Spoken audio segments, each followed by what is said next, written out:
سلامونه احترامات او نیکی هیلې عبید ګمریانې یم یو ځل بیا امارټ کې ولاړ یم یقینا چې امارټ په راتلو مجبوره کړم چونکې عید الاضحی را روانه ده اختر دی د قربانۍ ورځې شپې دي او قربانۍ سره تړلې دغه ټولې خبرې هغه ظاهره ده چې ګرمي هم ډېره زیاته ده نو د یو چت لاندې چې دا ټول هر څه تاته ملاوېږي نو سړی بیا ډېر خوشقسمته وي راځئ چې تاسو باندې وزټ وکړم په دې ځای نه مجبور شو لکه امارټ لکه د ستاسو د ضرورياتو پوره خیال ساتلی دی دلته تاسو وګورئ د ټي وي دغه ماشینونه دا به اکثر تاسو په خبرونو کې کتلي وي دې ته یو وړوکي شان ټولۍ لګي بیا د هغې نه پس موټر ورته لګي نو دا بیا نوره کېږي بیا که دې طرف نه د راشو اکثر به مونږ غواړو د نه چې لکه وړې چړې او لویې چړې او د څرمنې دپاره چړې د غوښې دپاره بېلې چړې نو د هغې ټول دغه ټول سټار چې کوم دي هغه دلته موجود دی بلکې امپورټډ چړې هم دلته موجودې دي دا د دې طرف نه خو زه ټچ کولی شم د دې بل طرف نه زه نه شم ټچ کولی ځکه چې دا د دې بل طرف نه ټچ کومه نو دا به ډېره زیاته دغه وي نقصاندې وي ځکه چې دا ډېره زیاته تېره ده نو داسې مختلف قسمه چړې چې هغه تاسو اکثر له په ویډیو چینل وغیره کې وینئ او خاص کر زموږ هغه میندې خویندې چې هغه په کچن کې کار کوي نو هغوی د دې په استعمال باندې ډېر ښه پوهېږي د دې په دې نوک باندې هغوی ډېر زیات ښه پوهېږي چې په دې باندې کوم یو شی کټ کېږي او څنګه طریقې سره کټ کېږي دغسې سیخونه که موږ تاسو وګورو نو ډېر سیخونه داسې وي چې لکه هغه لکه یو ځل استعمال نه پس د هغې زنګ لکه راشي د دې باندې زنګ راشي دوی اکثر له داسې کار کوي چې لکه کوشش داسې وکړي چې داسې یو شی چې هغه یو ځل باندې بیا دوباره اخیستل د هغې نه وي دا تاسو لوس کولی شئ دا د دې غټ اختر ښایست دی دغه ټول څیزونه داسې د باربیکیو دپاره دغه پلیټس وغیره چې کوم دي که نه دا مختلف ویرایټي دی سره مارټ کې کار کوي د هغې هر څه خیال ساتلی دی او د باربیکیو دپاره نه صرف خپل کور کې ماشومانو سره بلکې ملګري چې کوم دي هغوی بار چلته او ډور ته ځي هم ځان سره وړي شي کویله ځان سره وړي شي نو دغه ټول څه د خیال ساتلی دی مخکې به موږ دا شي چې تاسو مونږ به اکثر له چړې خامخا لوار له وړې د تېرولو لپاره اوس بس دوی داسې کار کړی دی چې لکه پوره یو قصاب یې دي جوړ کړي د کسټمر نه د هغې وجه دا وي او دا ښه وي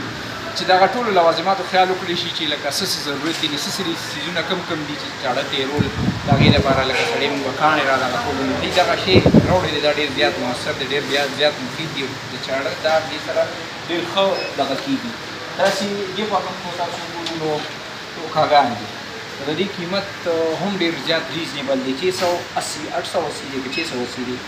880 रुपये 680 रुपये 680 में किस्ता 880 रुपये किस्ता जी सिराज दरवेश 880 रुपये 680 रुपये किस्ता ज्यादा सी خامخا لکه که د بلکل د اوسپنې تاسو ټوکا غواړئ نو هغه هم ډېر دغه دی د قیمې د مشین قیمه چې کومه وي د هغې خپل خوند دي خو چې په دې ټوکا باندې یا په داسې تبر وي او په دې باندې مونږ او تاسو قیمې وکړو که نه د هغې بیا خپل یو معیار وي هغې بیا خپل یو ټیسټ وي هغه ټیسټ بیا نه ختمېږي لکه قیمه خو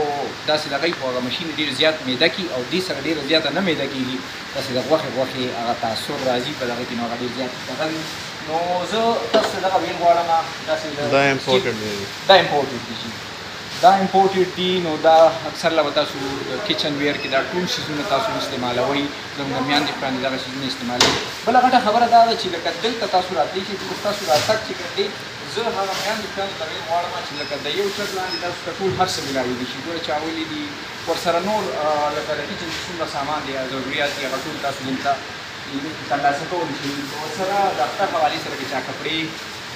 کې کمې بیشي وي نو ریډیمیډ کپړې دوی سره دوی د شوز او د چپل وغیره کار هم شروع کړی دی هغه هم تاسو ته لکه ډېر ښه دغه کې ملاوېږي دا کیبنټ چې ما سلیکټ کړو د هغې وجه دا وه چې لکه چونکې ورځې ډېرې لږې دي او مونږ اکثر له تلو دی بازار ته اول ته به مو د خپلې خوښې هر څه کته پروډکټ به مو کته بیا به مو راوړه نو دغه ټول پروډکټ دلته موجود دي نو تاسو نن راشئ او د خپلې خوښې خریداري دې ځای نه وکړئ او خپل اختر په دې څیزونو سره ښایسته کوي دغه لوازمات د اختر ټول لوازمات دي د کچن ټول لوازمات دي تاسو راشئ ډېر ملګري راغلي دي هغه خریداري کوي. موږ اکثر له کوشش دا کوو چې داسې ټایم کې ویډیو کو، ځکه چې زموږ فیمیل زنانه هم راغلي وي، زموږ میندې خویندې هم راغلي وي، هغه پرچیزینګ کوي. نو ایم آرټ ستاسو د ایم آرټ عمله د هغې منیجر صاحب سراج بھائی او د هغې ټول عمله تاسو ته سترګه په لار دي او انشاءالله تاسو ته به دلته یو کور ماحول میلاویږي او ډېر ریزنیبل ریټ باندې به تاسو ته د ټول هر څه میلاویږي. په ډېر الله مستعارم موږ خپلو دعاګانو کې یاد ساتئ. ډېره مهرباني، خوشحاله وباد اوسئ.